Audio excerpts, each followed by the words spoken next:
está ingresando por la tubería de perforación, llega hasta la boca y empieza a desplazar por el case. Cuando nosotros tenemos una presión constante en el manómetro del casing, eso quiere decir que también tenemos una presión constante al fondo del pozo. Si la densidad de lodo de la primera circulación fue de 8.43, para mi segundo lodo de matado se aplicaría el siguiente ejercicio. Como datos tengo el TBD, la presión de la tubería de perforación, la presión del casing y el peso del lodo. Tenemos ahí una fórmula donde nosotros podemos calcular la diferencia. Entonces, si yo tuve un peso del lodo de 8.43, para mi siguiente lodo,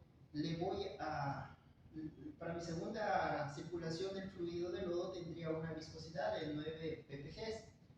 Entonces, gracias a esta fórmula, nosotros podemos sacar la diferencia del primer lodo y aumentarle a lo que tuvimos el peso del lodo de la primera circulación.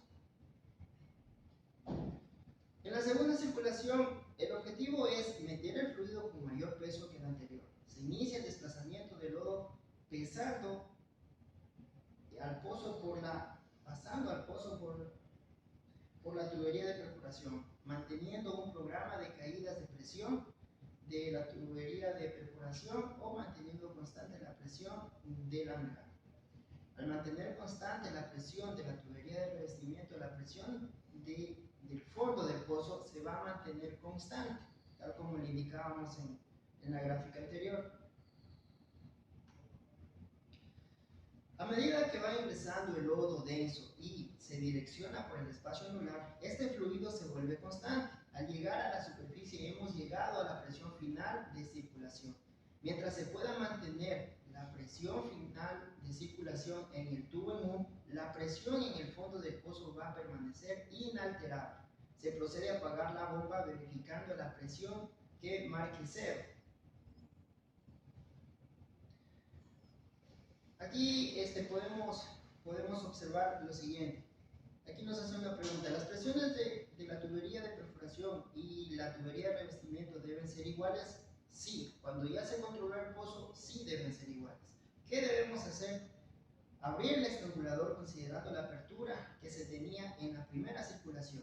Inicia el bombeo con el fluido de densidad y controla gasto a presión reducida de circulación.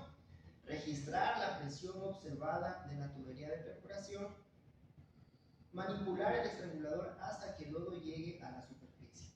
Parar la bomba y cerrar. El estrangulador no debe registrar ninguna presión. Y con eso nosotros hemos controlado el pozo.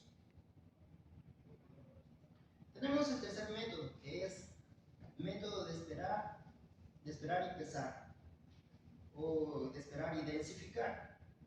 Es también conocido como el método del ingeniero. Se realiza una sola circulación con un fluido de perforación de mayor densidad del que está en el hoyo. El método consiste en densidad del fluido para matar el pozo, determinar la varita requerida para obtener la densidad del fluido de matar, presión inicial de circulación y la presión final de circulación. La presión de revestimiento aumenta a medida que se expande el flujo de entrada en el espacio anular, en el colar de perforación. La presión de revestimiento disminuye a medida que el flujo de entrada cruza desde el colar de perforación del espacio anular al espacio anular de la tubería de perforación y alturas de pérdidas. La presión de revestimiento vuelve a aumentar a medida que el flujo de entrada ahora se expande en la tubería de perforación por el espacio anular. La presión del revestimiento continúa aumentando, pero inicialmente a un ritmo más lento, que en esta etapa mata lodo comienza a entrar en el espacio anular. Más tarde, en la presión de revestimiento aumenta el ritmo más rápido debido a la rápida expansión de gas. La presión de revestimiento se reduce drásticamente a medida que se elimina el influjo del pozo. La presión de la tubería de revestimiento se reduce aún más a medida que el fluido original se reemplaza por el fluido de matar. Como podemos observar, este es el método de esperar y densificar. Y aquí podemos observar en la gráfica, igual es casi similar a la segunda circulación. Presión de la tubería de perforación. La tubería de perforación se reduce de la presión inicial de circulación a la presión final de circulación, a medida que se bombea fluido de control desde la superficie a la mecha. La presión de la tubería de perforación se mantiene constante en la presión de circulación final, a medida que se bombea el fluido de control desde la mecha o broca a la superficie. Este método se emplea en situaciones en las que existe una alta presión en el pozo y se busca prevenir la entrada descontrolada de fluidos o gases. El método de ingeniero es una práctica estándar en la industria petrolera para garantizar la seguridad y el control durante las operaciones de perforación y reparación de pozos. Se requiere la experiencia y supervisión de ingenieros y técnicos especializados en el control.